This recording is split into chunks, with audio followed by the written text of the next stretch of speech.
Hi, welcome to Life After War on emPOWERme.tv, where we invite veterans to be guests on our show to share their experiences and challenges. My name is Jeff Bornstein. I'm your host, along with my co-host Kimberly. We've got two wonderful guests today, Joe Henley and Ron Bell. Yes, a little bit about Ron. He was a builder in the Navy Seabees, and he also worked in construction management. But our first guest, he was born in Mississippi, and he was the 9th of 12 children.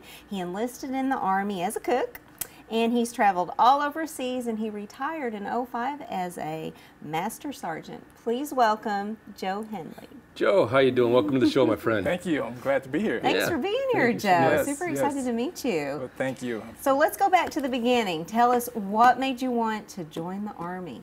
Well, I'm kind of like, it kind of started in my family from my brother who was older than me. I did have a brother who was in the military as well, in the Army. And he was in what do you call it, the war back in '72, Vietnam. So he was drafted, and then he decided to stay in, and he retired. And I kind of like followed him, and he was like my mentor. So that was kind of helped me gear towards going into the military. So I was really happy to carry on that. Kind of your driving force, yeah, right? so your brother really influenced you. Yeah, he was more like an influence. Yeah, he was one of my older brother, and he was like a big brother to me, so he kind of influenced me to make that decision. That's Now, awesome. it's interesting because you said your brother was in Vietnam. Yes. Right, and so did you, because you know a lot of the guys from Vietnam, they got a bad rap when they came back. You know, they were spit on, and They did. and I mean, you couldn't even go out and you had to go out in your civilian clothes. Yeah. You know, Yeah. so did any of that, was there any backlash from that you saw that happen to him at that point? From your brother. I did see that happen to my brother when he came back. You know, I used to talk to him, and I didn't know who he was for a while. He had to get readjusted. Readjusted, sure. Yeah, and for me, when I came back, it was not more of being readjusted from that. It was more like the civilian side. People say, "You've been to the military," and you say yes. And the first question out of their mouth is, "Did you go to war?" And then that became a stigma. We're like, "Oh, you went to war, so now you could probably have PTSD, and we're not going to want to be around you," and that kind of stuff.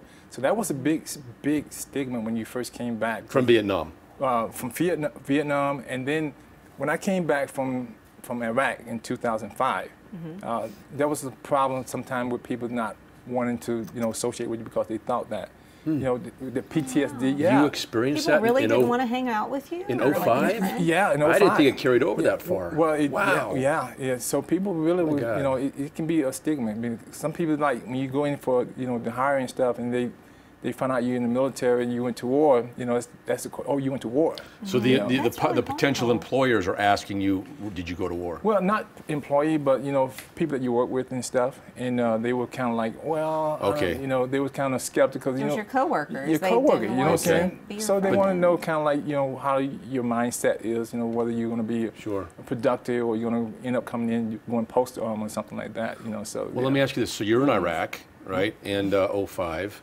And I wonder if we were there. I was there in 04. I wonder if I was over at Victory for a while.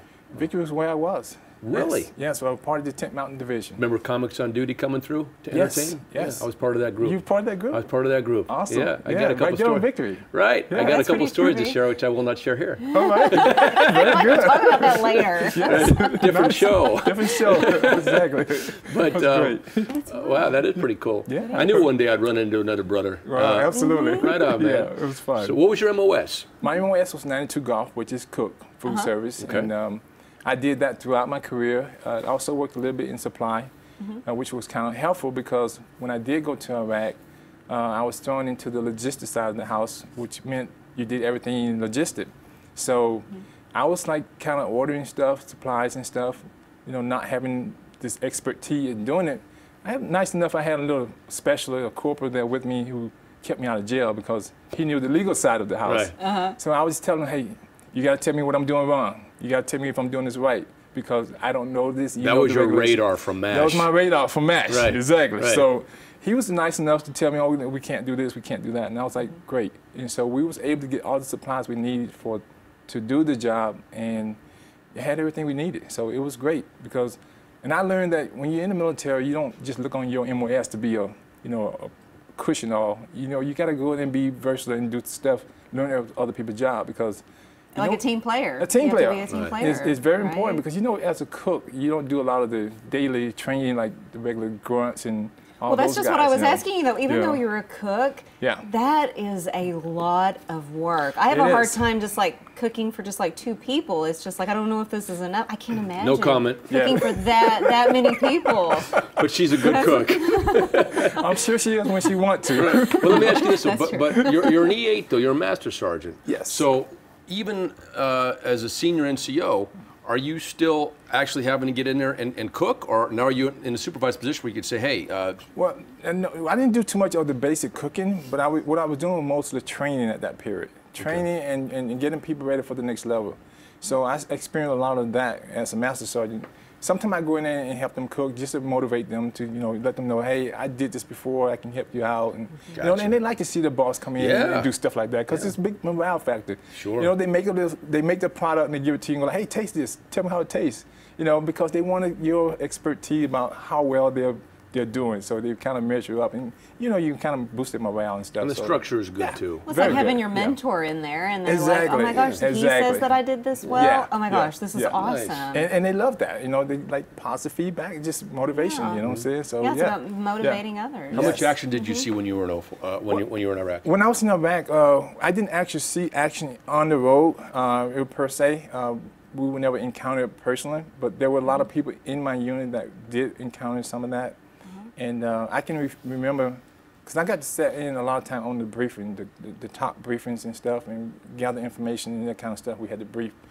And then a lot of time, I can tell you one of the point that I remember my XO was hit in a convoy. And when you hear this come across the radio, you don't know what to think. You're trying to get the facts, and you get person say, oh, this person killed, this person was injured. So once we finally deciphered all that out, then it became, what do we do now to, he got a lot of shrapnel and stuff, but. That had to be like so surreal. Well, it's so surreal, and then you have to hear this, it's different when you're hearing from another unit, but when it's kind of hit home, and then it's kind of, make you think. So a lot of that happened, and I can also remember, I don't know if he was at Victory during this time, there was a dining facility that got blown up, No, I was there May of 2004. Okay. I heard stories. Yeah. And even sometime at the PX down there, there was like a round came inside the compound. I did so they were always bombing, like where you guys were eating? Yeah. Well, you could elaborate more on this than I can, but tell us about that. Well, you elaborate more on this. The insurgents, they would just find stuff that we left, or whoever, outside of the actual fob, and they would just guess. They'd say, okay, just point it there. Yeah. Exactly. So one of the stories that one of the guys told me, I don't know if you were there when this happened. He was in his. This is when Tent City was still there, and the round came in, and this is 10 minutes before, and the guy went to the train. Right. And when he came back, the round had come through the tent and hit right through his bunk. Yes. But it did not detonate. It didn't. Yes. Right. So was it like a dead bomb or something? I guess whatever it was. But I heard stories like that. Yes. And I don't know if so you were there. Tell us what happened with the PX and stuff. Well, there were some, we had like gotten off work for the evening, did all this stuff, and so we wanted to go out and just like buy something from PX for personal hygiene and stuff. Just kind of like break the morale, build the morale among the troops. And then one evening we was out, and then a round came through, and some of my co-workers, remember one in my particular, another master sergeant now with, he's had a ringing in his ear because that hit so close, and that's TBI right there, man. Yeah, it was very scary. Yeah. So that was some scary moments. So I mean, you hear them going off all the time, and when you're out trying to do resupply, you're going out refueling and taking out food and stuff down to the next fob and stuff. People who's on location. That's where you don't know what's ahead of you, and a lot of time you never know. Every day is different because when you go out, you don't know if you're coming back. And that's scary. That is. And I can recall that in my unit in particular, I think we lost like 29 people that was attached to us. I mean, we were constantly getting people attached to us. And I guess by the time we started as a battalion, and by the time we finished, we were like a division. So. Yeah. You guys were getting hammered, I remember. We were getting hammered pretty bad, and I tell you, 10th Mountain Division, we did a really great job. Those guys were really we were there a short time. We were there. We did 32 shows in 23 days. Wow. So 5 countries. Yeah. But Baghdad for 9 of those days. But I know you guys got hammered, and man, I wish I would have known. I would have. Joe. Yeah, it's. I tell you, it was an experience. You know, because what happened? I was supposed to retire during that before we went over. In 05. And yeah, in 05 I was supposed to retire, and what happened was I got stop loss. And then what was it called? Stop loss? Stop loss, what which does that mean? That means that you everything that you was going to do as far as getting out of the military, everybody was on hold. So they put you on hold so you can go to war and do your term, then you know everything start back when you come back. So I was called what you call a stop loss because I was going to retire, had my paper in, and then I remember walking to my commander's office, and he looked at me in the eye and said, "I want you to go with me." And so I said, "Okay, yes sir, let's do it." And without hesitation, you know.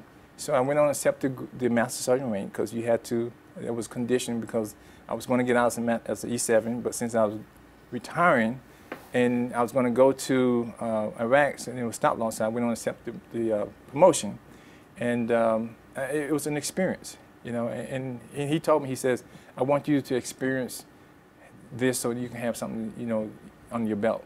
Nice. And I was like, you know, I got guys going over there. I'm not going to leave them behind. Right. Yeah. I'm not going to, you know, retire and leave them, let them go. Because, I mean, at my level, you have this sense of, you know, protection, like, you know, parents have, you know, their children protect them. Yeah, mentor. Yeah. And so I didn't want to do that to them, and I decided to go, and that's when I went, and, you know, I don't regret it. I think the Army needs more guys like you, man. I really do, really and do. that's awesome. So you get out, you get out, you come back to the States, and how do you go from cook supply to acting? Being shot at and everything, Wow. and go into that. You know, that was a great transition for me because not only am I transitioning from the war, I'm transitioning from the military. So what I ended up doing was I always wanted to be an actor. I always had that in my you know, things to do. And so what I did was I got out and came to Hollywood, and I know you shared a great picture with us. We've It's got a it up great here on the picture. screen. Tell us about this. Speaking of Hollywood, I think, were you is guys this a on the play set? or are you on set? What are you doing here? We were on set. That's a clip that we did for my class. Our class, we shoot our own work that we do. And that is the night we shot this one TV series called Channing, and it's about it's about casting director, about, you know, how they go about doing stuff and beyond casting. So that's what that was about. And what we did, we shot that, and you can see that I have the role as a security guard. I'm in the blue there. Yeah, I thought that was you, kind of standing right there. That's to the me side. with my Yeah, back totally there thought that was turned. you. Okay. So I'm there, kind of helping the guys because I was doing grip work as well. So Nice. that's what you see there. And that's what we shot, and we do that now constantly. We shoot our own scenes and stuff. So That's great. Help everybody to get reels and stuff. So you're pursuing the acting, the Hollywood career. Yes, I'm doing the acting and modeling as well. So, good. So doing that, and then in a couple of weeks, I'm going to be doing a radio show here with hosting. Not hosting, but I'm going to be interviewed by the host there, you know, talking about my modeling gigs that we do. So Keep in contact with us, and we'll support that. I will. Absolutely. Yes. Yeah, I mean, definitely. I love you guys. I always watching your shows, and you know, you guys got some great work you're doing for veterans. So, Thank you, Joe. Appreciate it, and what you've done. We thank you for your service, and if there's anything on here that we didn't talk about today, you want to talk about now, maybe let the young guns out there who might be, or even the old guns, right? Right, that are a little bit rusty, that maybe need to shake it off, and because there's help out there for work. I mean, being an actor, I mean, we all come from kind of the same pool. Yeah. What would you say to these guys if they're struggling out there? Well, I would tell them first thing you would need to do is, you know, go out there because there's a support group, and no matter where you go, you're going to find help. You just got to keep yourself out there. You can't shun yourself away from people because they won't know about you. But once you put yourself out there, people get to know you, and then that can help you. Out of sight, out of mind. Out of sight, out of mind. You got to be visible. I call it. You know. So You got to be a part of the team. you got to be part of the team. Right on. And the next thing I would like to tell you is just be grateful. Grateful for who you are. Continue to be persistent, and be humble. That's it. Great words from a great man, That Joe is. Henley. That Thank you. is. Yeah. Joe, thank you so much for your service, buddy, and thanks for being on our show, man. Thank you for having me. Thank you, buddy. Thank you. Awesome. Thank you, so Kim. much. Thank Very you. good. Up next, he's a Navy Seabee, and he's also a professional magician. Stay tuned for more Life After War on emPOWERme.tv. Hello, my name is Justin Graber. I'm a United States Army veteran, and you're watching Life After War on emPOWERme.tv. This is Petty Officer Ezel, USS New Jersey, battleship sailor. Want to give a huge shout out to all my friends and family overseas. Come home safe. Do what you got to do, but come home safe. And you're watching Life After War on emPOWERme.tv. Welcome back to Life After War. I'm your host, Jeff Bornstein, along with my co-host, Kimberly.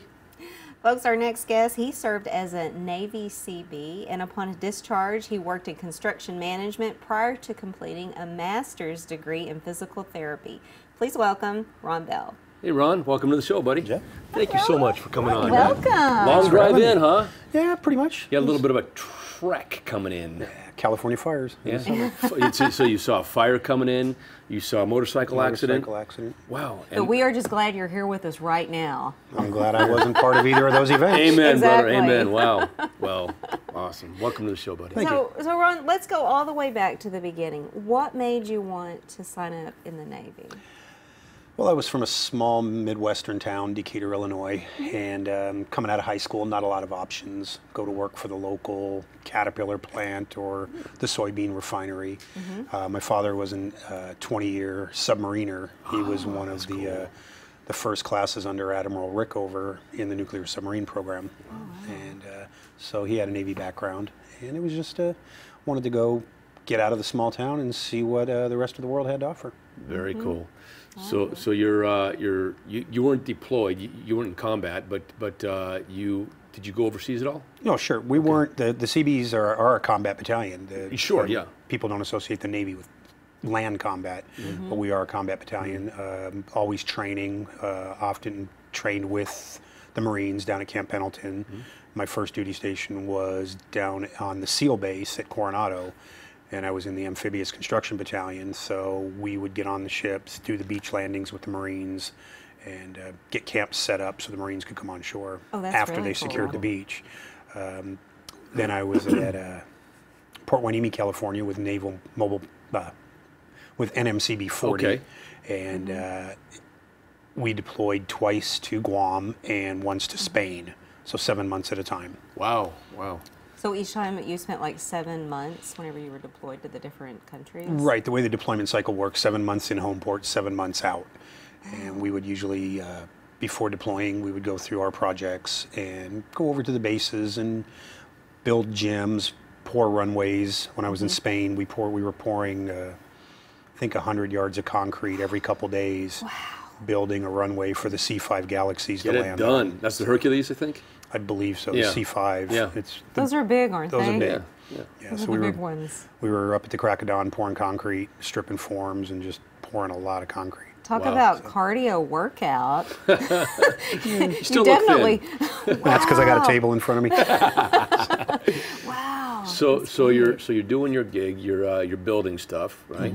And the Navy treated you well, obviously. Oh, Right? yeah. You got a really good foundation, and Correct. you get out. And then what happens from there? I decided I wanted to go into construction because that's what I'd been trained in the Navy on. Okay. And struggled a little bit finding a position, but eventually landed in working with a developer who was building a condominium complex, and started in the customer service end, doing punch lists with the new homeowners, and then worked my way more into the front end of construction, just managing the schedules of the subcontractors, quality control, things of that nature. And it says here that you are a part-time professional magician. Yeah, it's something I took up as a hobby, and it's so like you do that like sleight of hand kind of stuff. sleight of hand stuff. Right. I like it. And you Have a work little at bit of Magic Castle. Correct. Yes. Yeah, I worked at Magic Castle a couple times a year. I get the honor of being a featured performer there, and then I go once or twice a month and do some impromptu stuff, hang out with friends, things like that. So it's, Very cool. It's not a I wouldn't say it's a career choice, but it's a very fun avocation. Sure. Yeah, but it sounds like a fun part-time profession to be in. Have a blast. And what made you go? Well, you're also a physical therapist too, correct? Correct. I'm that- kind of confused, obviously. So Well, actually, no. You can build it, you can take care of them, and then you'll be magical, there right? you go. There you go. Brokeback magician, physical therapist. Wow, title, nice title. Well, actually, being a physical therapist, that's kind of magician. Because you could heal people in a voodoo-ish kind of way. Well, I don't know about voodoo. I'm pretty science-based. In a good voodoo-ish kind of way, right? Yeah. Right? Really what happened was in construction, I found out it's very cyclical in its cycle. Okay. And by nature, you're working yourself out of a job most of the time. You know, the sooner you get the project finished, the bigger your bonus, but the sooner you get the project finished, the sooner you're unemployed. And wanted to do something with a little more concrete foundation. And, No pun intended, or pun intended. Yeah, there you go. Right. Something where, you know, I knew that the jobs were going to be there. And at that time, there was a big demand for physical therapists. I looked at the position, loved the idea of helping people get from an injured or sick state to re-entering Let me ask you workplace this. and society. You said it was a little bit difficult. Looking, I mean, you obviously you had somewhere up here. You had some kind of direction which you wanted to go for a career, correct? But now, was it tough? I mean, you had to go out back in the day. We didn't have the internet where you can go on. You can Google where do I find a job and you just punch it in. You got 8,000 things come up. So was it pretty tough finding a job at that time?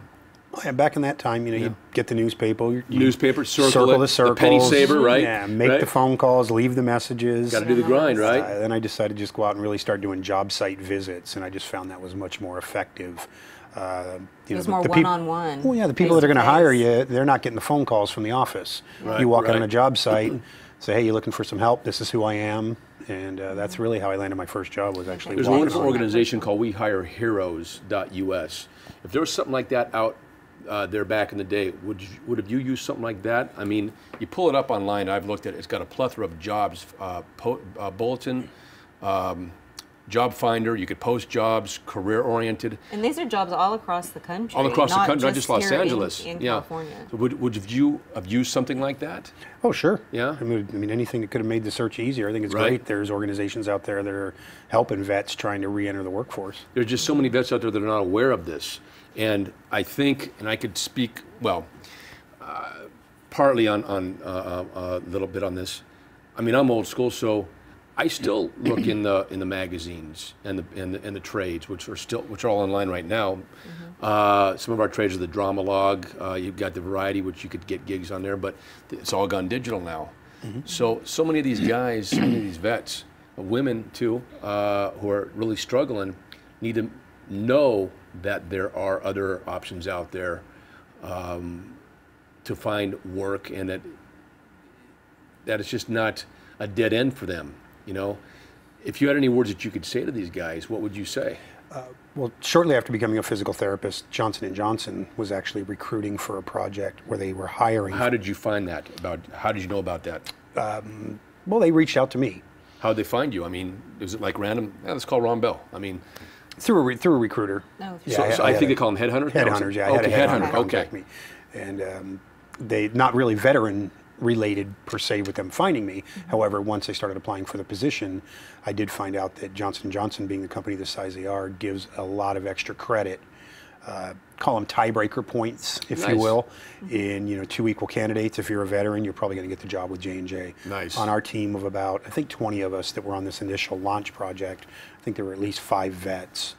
What'd you do for 20. J&J? They launched a very specialty wheelchair that was invented by the gentleman who invented the Segway scooter. Johnson & Johnson went into the wheelchair business for a rather short period of time, and they hired their entire sales force. They hired physical or occupational therapists. And then you got the gig. That's I got how you the got gig. the gig. Yeah, and they were very, very, very vet friendly. And there's several big companies out there that are that way. You get a lot of points. You don't work mostly with just vets. I mean, you work with everybody across the board, right? Correct. Yeah. Okay. At this point, I do not work for the VA. Okay. But I work with patients all across. Did you have an opportunity to work with the VA if you want, or did you ever sought that out? Or I'm sure I did. It was more of a geographic issue. Where I live, there wasn't a VA location. You're in close. Bakersfield, right? Right. Okay. Right. So there wasn't one close. Right, where you and could the go. VA there does not have a therapy unit, and so I would have to commute down into LA. So geographically, it wasn't a good fit. it might be a good, all the more reason for you to start a therapy unit up in the Bakersfield VA. Yeah, there you go. Just Because saying, I'm sure you there's know. vets up there that need help too, Yeah, that probably right. drive. They Ron are. Saylor lives Right? up there, I think, right? Yes, Ron Saylor does. Yeah. Yeah, the vets typically commute to Sepulveda Ambulatory Over on or Plummer and to West LA. But I can say when I worked with Johnson & Johnson too, we worked with the prosthetics department because The prosthetics department actually manages not only prosthetics and orthotics, but they also manage the mobility durable medical equipment. So they are in charge of dispersing powered wheelchairs and other medical equipment. And the VA was one of the first organizations to start approving that particular wheelchair that I was referring to. It was called the iBot. And I did find out when I was there that vets, more so than any health plan that's out there, really do receive the best powered wheelchairs. Their orthotics and prosthetics are always state of the art, and that.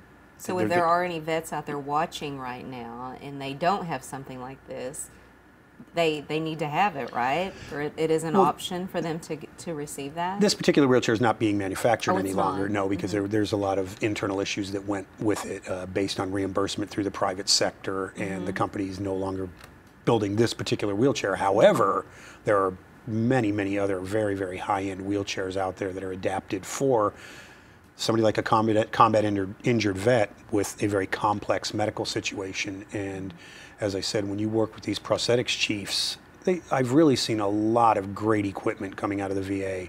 And the media hasn't done a great job of painting a pretty picture for the VA. No. But what I saw in dealing with the prosthetics department is they try really hard to make sure that the vets get the prosthetics, orthotics, wheelchairs, and other durable medical equipment that they deserve. So if there's any vets out there right now, I mean, last week on the show, we had Patrick Berman, who suffers, a lot of vets do, from PTSD, and he openly came out and he said that he was in a dark place, sitting at home drinking, and you couldn't do anything to help but feel for the guy. I mean, I got choked up. If there's any vets out there right now that are sitting watching this right now thinking there's no hope for me, I need a wheelchair, it ain't gonna happen, what would you say the help, where would they be able to find the help that they can get?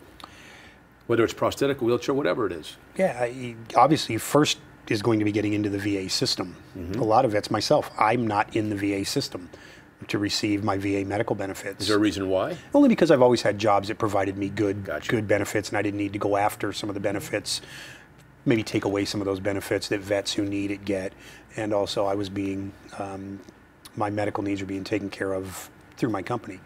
However, get into the VA system and do a lot of research. Sure. And also the PVA, Paralyzed Veterans Association. I wasn't aware of that. Yeah, the Paralyzed Veterans Association is within, if you go to pretty much all of the VA hospitals, there's VA.gov probably, and they'll have PVA on there. PVA, Paralyzed Veterans Association. They are not associated with the VA. However, they do, almost all VA hospitals have a PVA office. So they're a third party. Advocacy. Okay. They are an advocacy group. For instance, I know in, I think it's San Diego, as soon as you come in that front lobby, no, Long Beach. When you come into Long Beach VA, make a right, PVA office is right there. right there. And they're the advocates. So if you go to the PVA and you say, hey, I'm having problems with this, I'm having problems with that, they're the ones that know the system. Okay. Because if you try to walk into any government system, you know, it's going to be your number. it's going to be overwhelming. You go to the That's good to know, PVA, though. they do the work for you. You know, I want to show this, and if we can get a close up of this, guys. This is a great book. We got this from some dear friends of ours at Habitat for Humanity. It's called California Veterans Resource Book. Let's see if we can get that in there. Okay, we got that. It's got a lot of really good information. And the information in this has got a lot of what you're talking about. If you go to calvet.ca.gov, again, calvet.ca.gov, it's got a plethora, and I'll just bullet point here. You've got U.S. Department of Veterans claims and benefits, healthcare, education, housing, employment, advocacy and assistance, benefits and services. Please check this out, guys. This is I think this is the Veterans Bible. It's got a plethora of stuff, and most of what you were just talking about. Yep. But I want to thank you so much for being on our show. Hey, thanks for having me. We've known you for a little while, and you've been nothing but a true friend to us, and we've had our chats, and thanks Likewise. for your service, buddy. And thanks for doing what you're doing. Thank you, Ron. Thanks, Ron. Thanks, Thank buddy. you. Folks, thank you so much for tuning in. We'll see you next week on Life After War on emPOWERme.tv.